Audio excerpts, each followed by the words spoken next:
समय ऐसा नहीं है।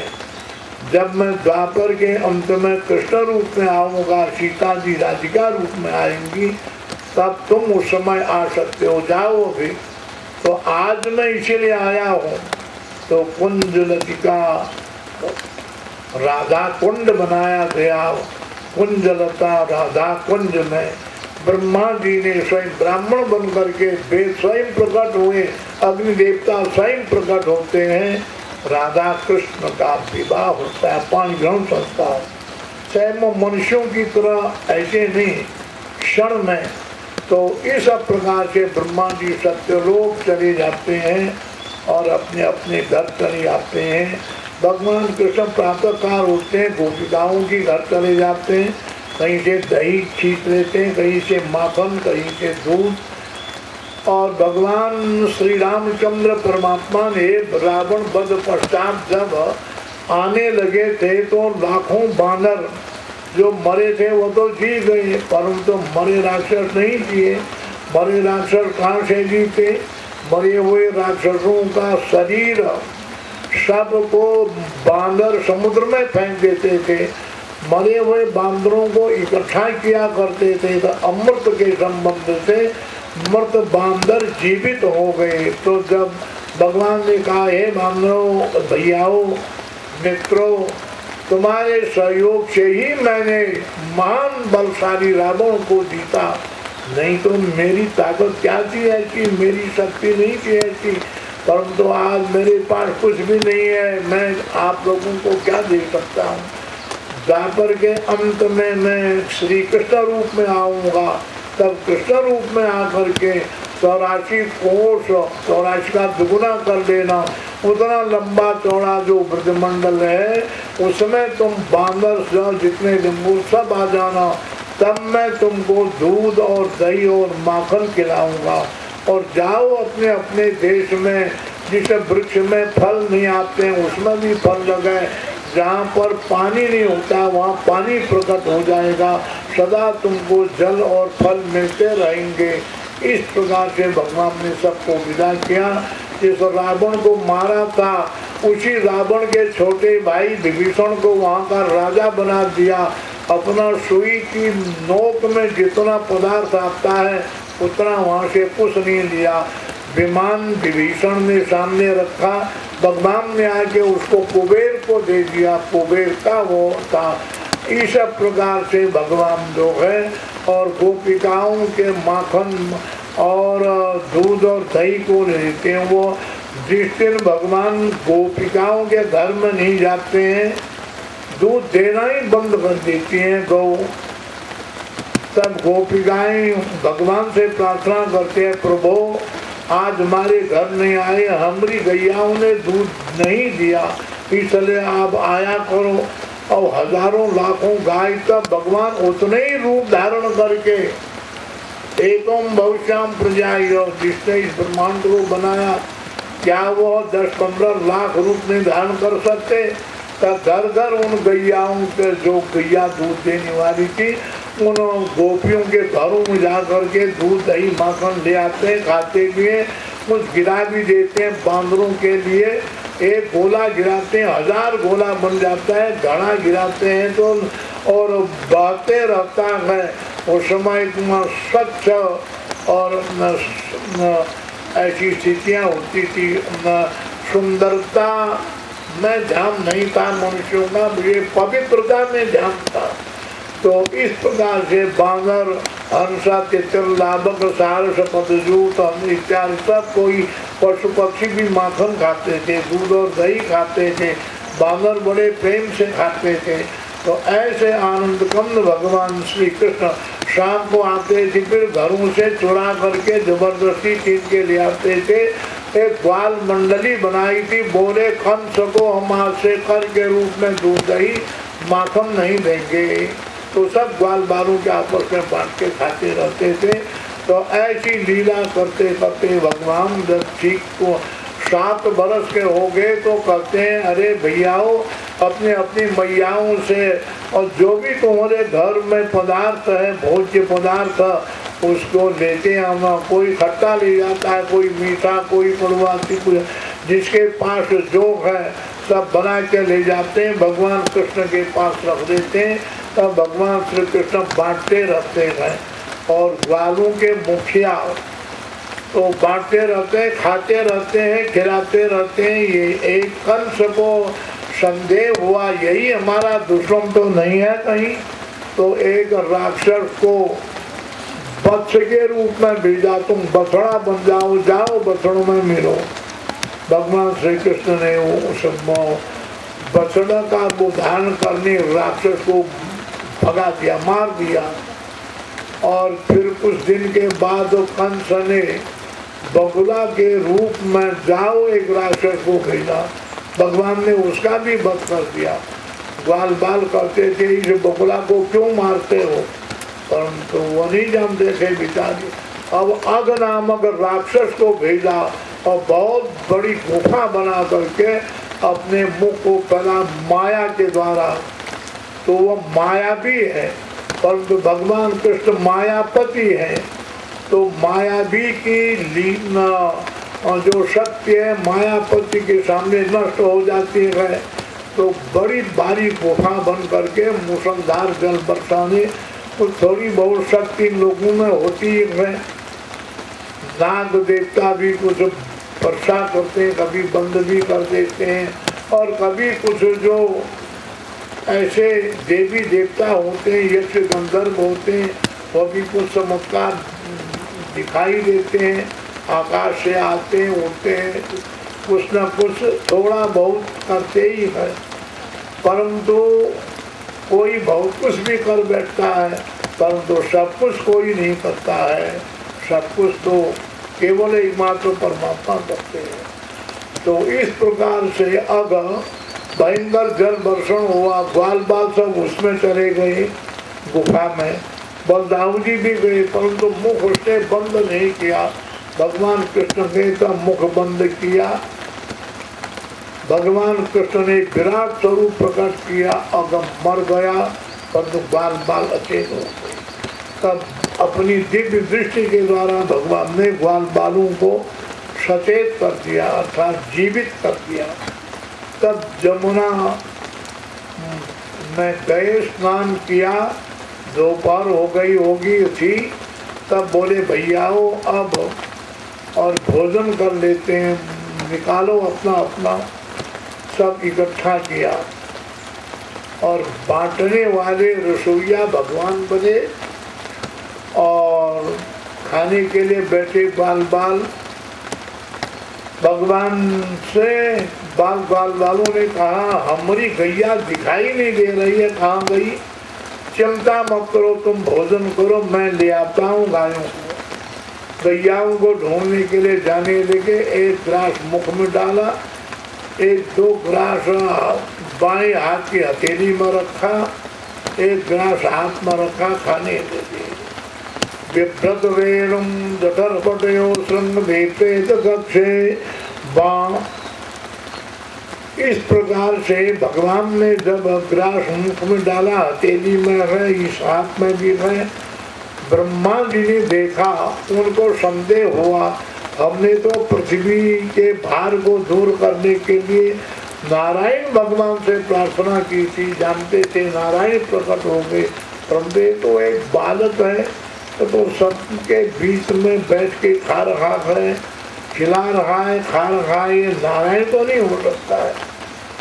ब्रह्म हो गया तो संशयात्मा विनश्यति, ब्रह्मा को संदेह हुआ, ग्वाल बालों को अपनी माया से गुफा बना करके मोहित कर दिया और गाय बछड़ाओं को गुफा में छिपा दिया। और अब भगवान को ग्वाल बाल को ढूंढने के लिए आए, ग्वाल बालों को भी मोहित करके छिपा दिया ब्रह्मा ने, कोई नहीं मिला। सूर्यास्त होने का समय था, भगवान ने अपने सब पीछे जैसे ग्वाल बाल थे वैसे बना दिए, जैसी गाय थी वैसे बना दे, बंसी रणन करते हुए बरहा पीदम नडवर कर्णयो कर्णिकारम बिभ्रतवास कनक कपिशम वैदयंतीम दमालाम रंभ्रान भेणो रजर सुदया पूरयम गोप ब्रह्मै वृंदारण्यं शब्दरवणं प्राविशगीत कीर्ति। आनंद कमल भगवान बंसी बजाते हुए अपने स्वरूप से अनेक गायों और बाल बाल बन करके घर आ जाते हैं। आज घर के बछड़ों को दूध और मीठा लग रहा है, और जब तो पंच भौतिक पिंड वाली गाय उनकी मां थी, आज तो स्वयं नारायण ही गाय बन करके आए हैं। आज अपने बालकों में माता पिता को विशेष प्रेम हो रहा है, और जब तो जीव कोटि के बालक थे, आज तो नारायण ही जीव और बालक बन करके आए हैं। परंतु ये रहस्य किसी के समझ में नहीं आता था। होते होते मनुष्यों की धरती में 1 वर्ष का समय हो गया, ब्रह्मा के सत्यलोक में 1 क्षण का समय हुआ। तो ब्रह्मा जी नीचे देख रहे हैं धरती में ये ग्वाल बाल भी खेल रहे हैं, गाय भी कर रहे हैं। क्या बात है, हमारी गुफा से कहीं गाय बाहर तो नहीं निकले ये ग्वाल बाल। देखते हैं ब्रह्मा जी की गुफा में भी वही ग्वाल बाल। अब ब्रह्मा जी दुखी हो गए, हमने बड़ा अपराध किया, अपने बंदी ग्वाल बालों को भी छोड़ दिया, गैयाओं को भी छोड़ दिया, और अपना छिप गए कहीं झाड़ी में। तब 2 दल हो गया वहाँ। एक भगवान स्वयं बने थे ग्वाल बाल और गाय वृंद, और एक पुराने। तब बलदाऊ जी ने देखा ये 2 कैसे हो गए, क्या बात है, वहाँ भी गाय बच्चा कर रहे हैं, यहाँ भी गाय बच्चा कर रहे हैं। इतने में बलदाऊ जी देखते हैं जो नए बने थे वो संगचक्र गदा पद्मधारी रूप में प्रकट हो गए। आप तक दाऊ जी ने कभी भगवान कृष्ण के लिए हाथ नहीं जोड़ा था। सामने गए, बोले आपकी माया आप ही जानो। इतना बोल के मौन हो गए। भगवान ने अपने स्वरूप से बनाए गए होते अपने में लय कर लिया, अदृश्य हो गए, पुराने रहे। घर में आकर के पुरानी ग्वाल बालू ने कहा कि मैया आज कन्हैया ने एक बड़ा भारी राक्षस मारा। तो सुखदेव जी बल बोल रहे थे, तो परीक्षित जी महाराज ने प्रश्न किया, हे गुरुदेव 1 वर्ष तक ब्रह्मा की गुफा में बंदी, 1 वर्ष के बाद वह मुक्त ग्वाल बाल आज कैसे बोल रहे हैं, क्या बात है यह। तो ये 13वां जो अध्याय है व्यास जी का लिखा नहीं था। सुखदेव जी ने 12 वर्ष भागवत का अध्ययन किया था, तो सुखदेव जी ध्यानस्थ हो गए। सुखदेव के पिता व्यास जी भी बैठे थे वहाँ, व्यास के पिता पराशर भी, पराशर के पिता शक्ति भी, शक्ति के पिता वशिष्ठ जी भी बैठे थे, वशिष्ठ के भाई चित्रकूट से अत्रि जी भी आए हुए थे, सनकादि सब 2 लाख ऋषि थे भगवत तत्व श्रवण के लिए। तो सुखदेव जी द्वापर में चले गए, अर्थात उनकी आत्मा की शक्ति द्वापर में भगवान की लीला देखते हैं। कुछ विलम्ब हो गया, कोई पत्ता फेंका या बालों का कण फेंका, व्यास जी ने, सुखदेव जी का ध्यान भंग हुआ। तब सुखदेव जी ने महाराज परीक्षित को कहा कि राजन, वो जो भगवान स्वयं रूप धारण करके वो तो अदृश्य हो गए, बालकों को क्या पता ब्रह्मा की माया से 1 वर्ष गुफा में बंदी रहे। उन्होंने तो सोचा प्रातः काल हम आए और भोजन किया, आज घर शाम को चले आ रहे हैं, यही परमात्मा की लीला है। तो विष्णु व्यंजयम कह, तब ब्रह्मा जी चले आए भगवान के सामने, प्रार्थना करने लगे।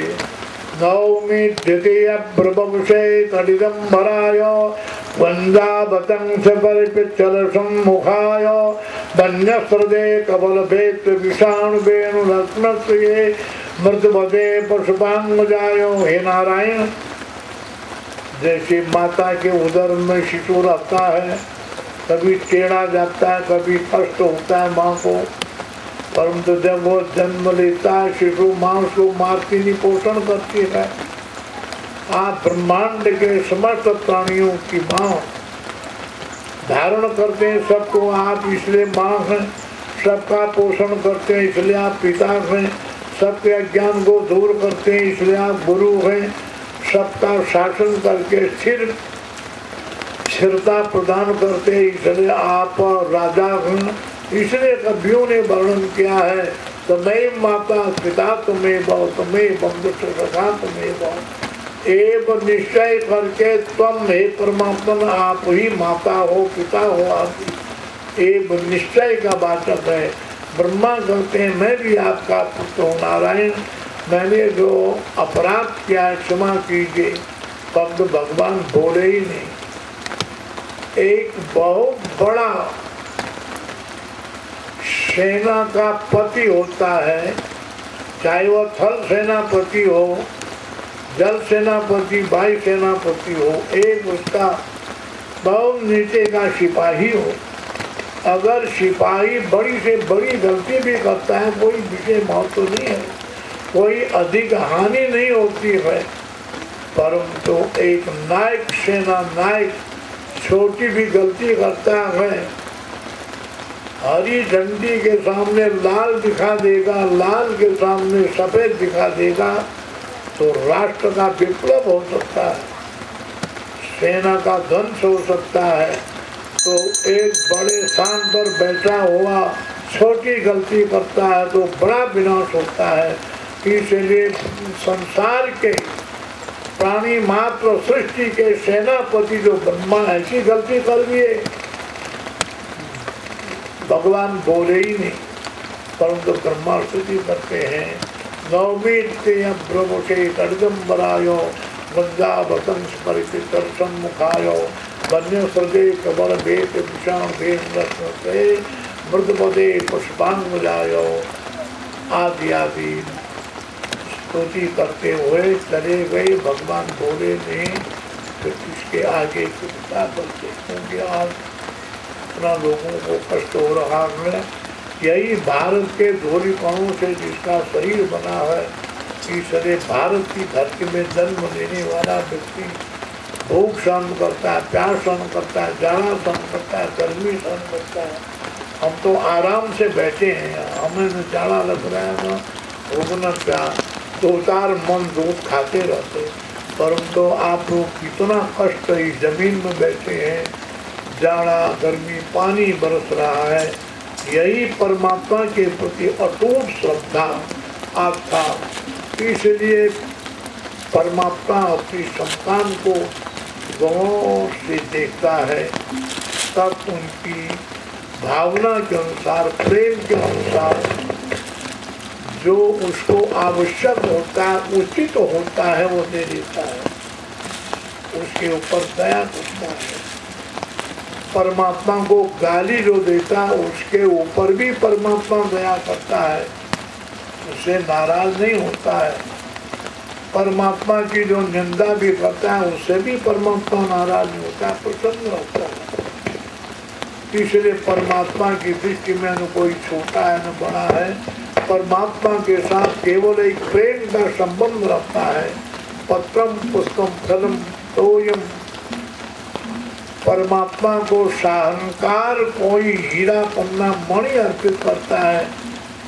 भगवान को क्या आवश्यकता है हीरा पन्ना मणि की, परंतु एक पानी भी उसको नहीं मिलता। आंखों का आंसू जो पानी है, उस पानी की बूंद को परमात्मा के चरणों में चढ़ा देता है, परमात्मा उसी को ग्रहण कर लेते हैं। हे मित्र, हे सखे, हे जीव, तुम कितने दयालु हो, तुम्हारे पास कोई नदी नहीं, गंगा नहीं, तालाब नहीं, झरना नहीं, कोई कुछ नहीं है, तुम्हारी इच्छा मुझे पानी पिलाने की हुई अपने आँखों से, और पानी निकाल करके तुमने मुझे पानी अर्पित किया।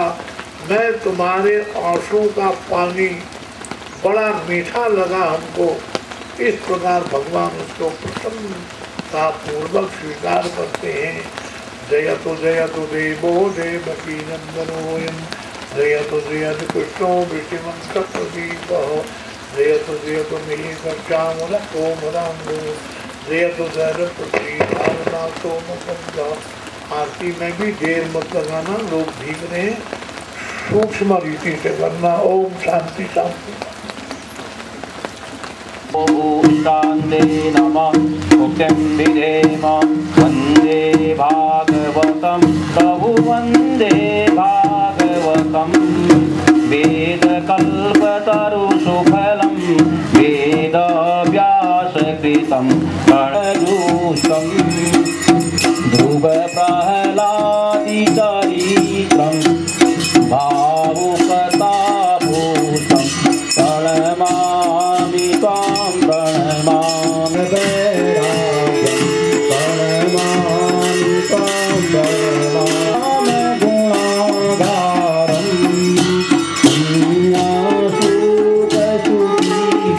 रूपहरिं प्रभुवादे प्रणमामि त्वां प्रणमामि श्रवणायाच परिचितगोलोकं